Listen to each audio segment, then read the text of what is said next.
கருநாகமாய் வந்திடுவாள் கைகுவித்த பேருக்கு காட்சியும் கொடுத்திடுவாள் எங்கள் கருமாரியம்மா. திரிசூலம் ஏந்திடுவாள் திருநீரு அணிந்திடுவாள் திரிசூலம் ஏந்திடுவாள் திருநீரு அணிந்திடுவாள் தீராத நோயெல்லாம் தீர்த்திடுவாள் கருமாரி.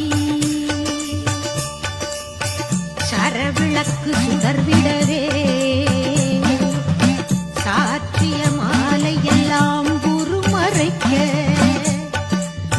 கற்பூரம் காட்டியே கை தொழுதார்